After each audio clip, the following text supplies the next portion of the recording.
Tous, dans la séance d'aujourd'hui, nous allons aborder le concept de couverture d'ensemble de dépendances fonctionnelles. Donc les couvertures de dépendances fonctionnelles, finalement, c'est une relation d'équivalence entre des dépendances fonctionnelles. Euh, on peut la définir de la façon suivante. Si on a sigma et gamma, deux ensembles de dépendances fonctionnelles, euh, gamma est une couverture de sigma si et seulement si la fermeture de gamma est égale à la fermeture de sigma. Donc, qu'est-ce que me dit cette définition? Une couverture d'un ensemble de dépendances fonctionnelles est une représentation alternative.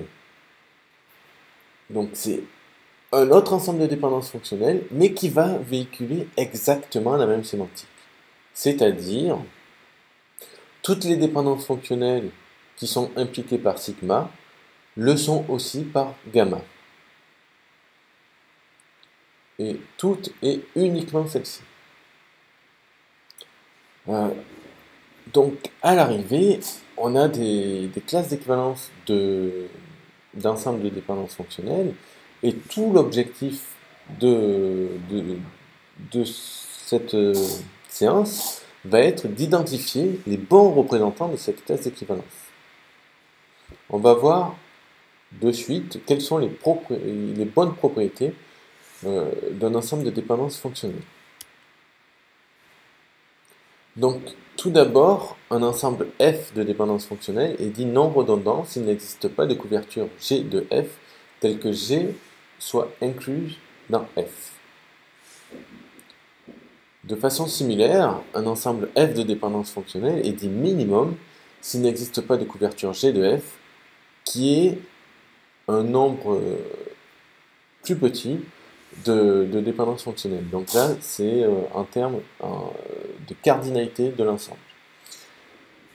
Et aussi, F est dit optimal s'il n'existe pas de couverture G de F avec moins d'attributs qui rentrent en jeu que dans F. Donc on a des propriétés entre ces différents concepts. Une couverture minimum et non redondante, une couverture optimum et minimum. Donc souvent, si vous voulez montrer qu'une couverture n'est pas optimum et n'est pas minimum, il suffit de raisonner par la contraposée et de montrer que votre couverture est redondante.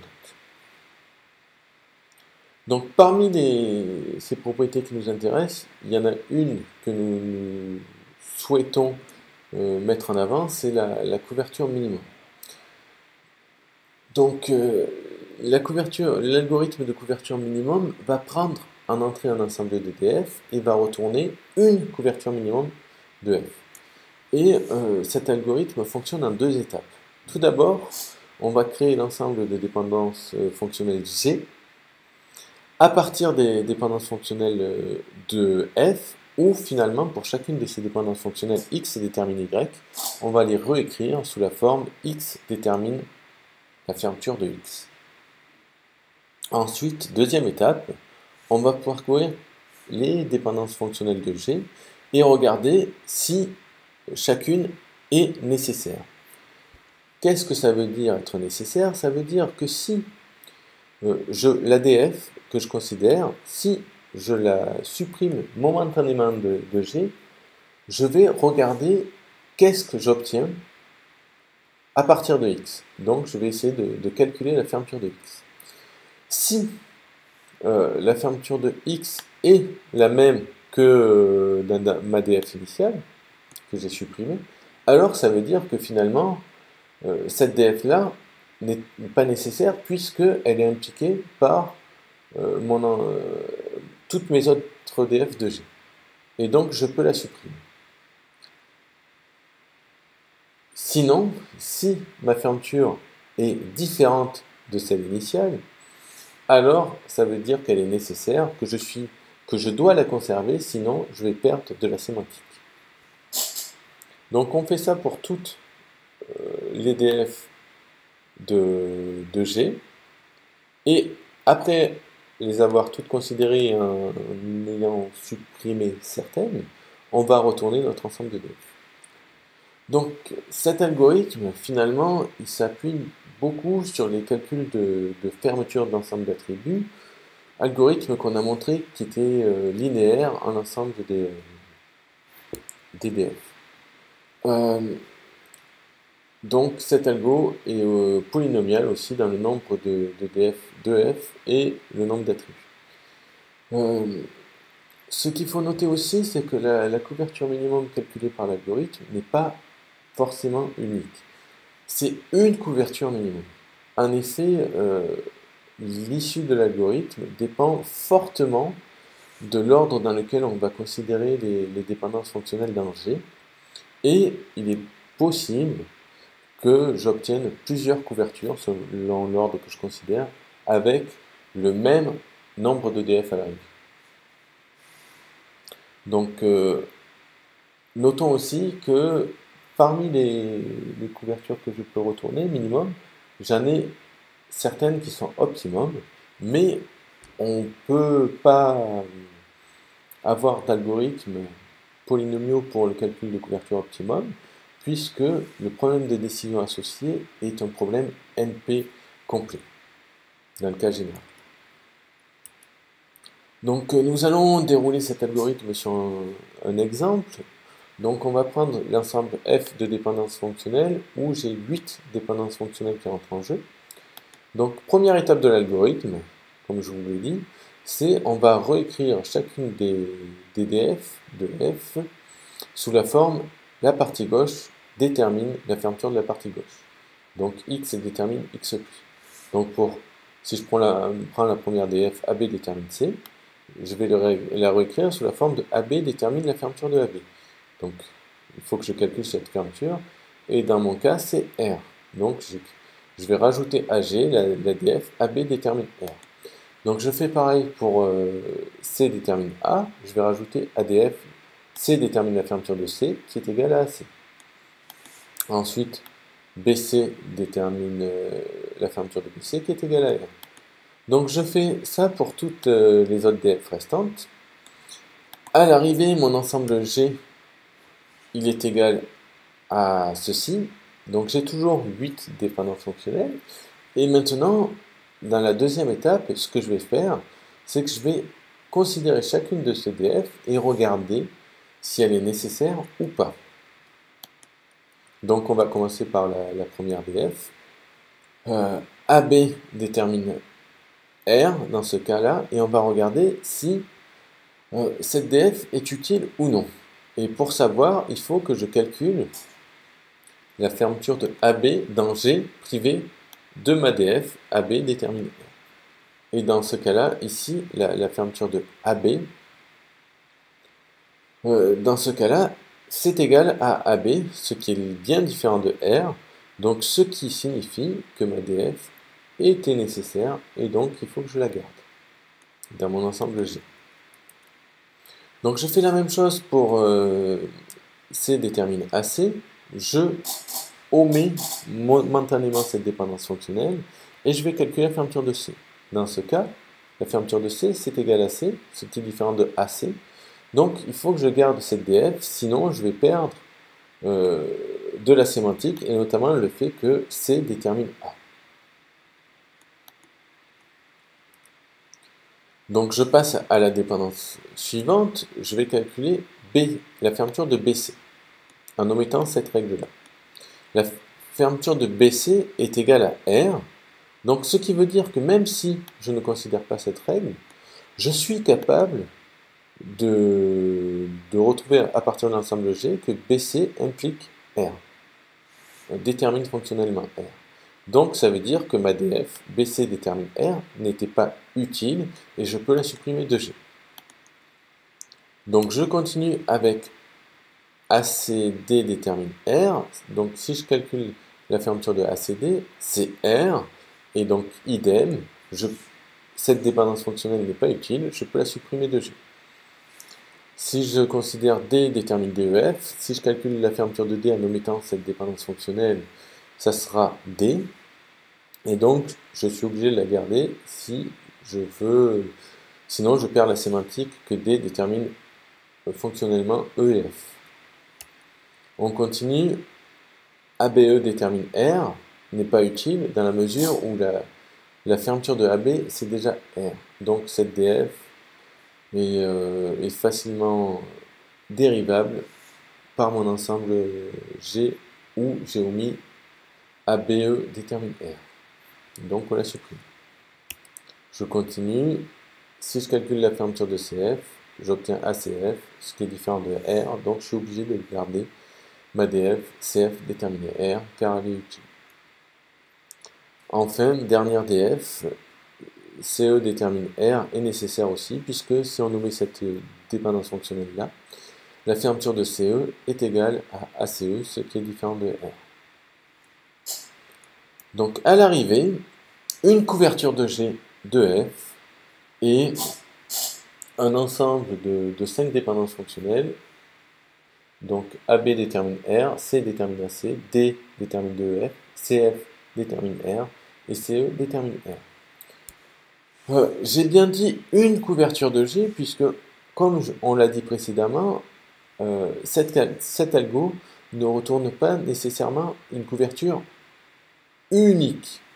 En effet, vous pouvez essayer de refaire l'algorithme en changeant l'ordre dans lequel vous allez considérer les dépendances fonctionnelles d'un G, et vous verrez que vous obtiendrez un ensemble de G composé de 5 dépendances fonctionnelles, mais pas nécessairement celle-ci. Donc, pour vous pouvez essayer de calculer les couvertures sur les ensembles suivants. Donc, deuxième type de couverture qui va nous intéresser dans la suite de ce cours, notamment sur la partie normalisation, c'est une couverture qu'on va appeler canonique. Une couverture canonique, c'est quoi? C'est une couverture minimum à laquelle on va essayer de supprimer les attributs redondants en partie gauche et droite des dépendances fonctionnelles. Donc notez bien que cette couverture canonique n'est pas une couverture optimum, puisque je vous ai dit, ça c'est un problème NP complet.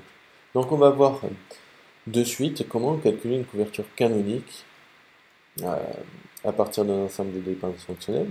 Donc l'entrée de notre algorithme de réduction du nombre d'attributs en partie gauche et droite des dépendances fonctionnelles, l'entrée, c'est un ensemble minimum de dépendances fonctionnelles.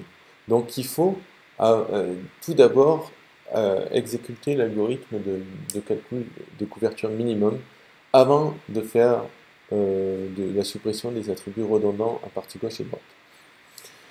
Donc, une fois, je vais travailler sur cette couverture minimum et j'ai deux grandes étapes. Tout d'abord, je vais parcourir mes DF de ma couverture minimum et me focaliser sur les parties gauche de chacune des DF.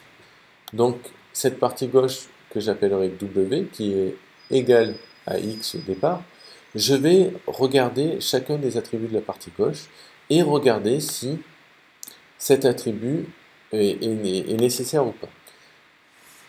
Et en gros, un attribut ne sera pas nécessaire si, dans ma couverture minimum, j'ai une DF de la forme W privé de A, détermine X, donc ce qui voudra dire que finalement, cet attribut A n'était pas utile, puisque à partir de W, je peux retrouver X qui contient A, et à partir de X, je peux retrouver Y. Donc en gros, c'est juste les résidus d'une transitivité. Donc je fais ça pour tous les attributs de chacune des parties gauches de chacune de mes DF.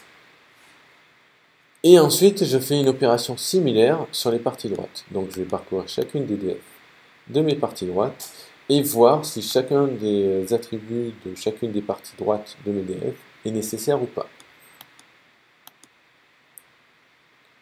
Donc, après avoir examiné les parties droites, je peux retrouver retourner ma couverture que j'appellerai canonique. Donc on va faire un petit exemple ici où on va partir d'un ensemble de DF. AB détermine ABCD F, B détermine BCD, DE détermine F, E détermine D. Donc, il faut bien noter que cet ensemble sigma n'est pas une couverture minimum. Donc, on peut calculer une couverture minimum G qui contiendra 3 dépendances fonctionnelles. AB détermine ABCDF, B détermine BCD, E détermine DEF.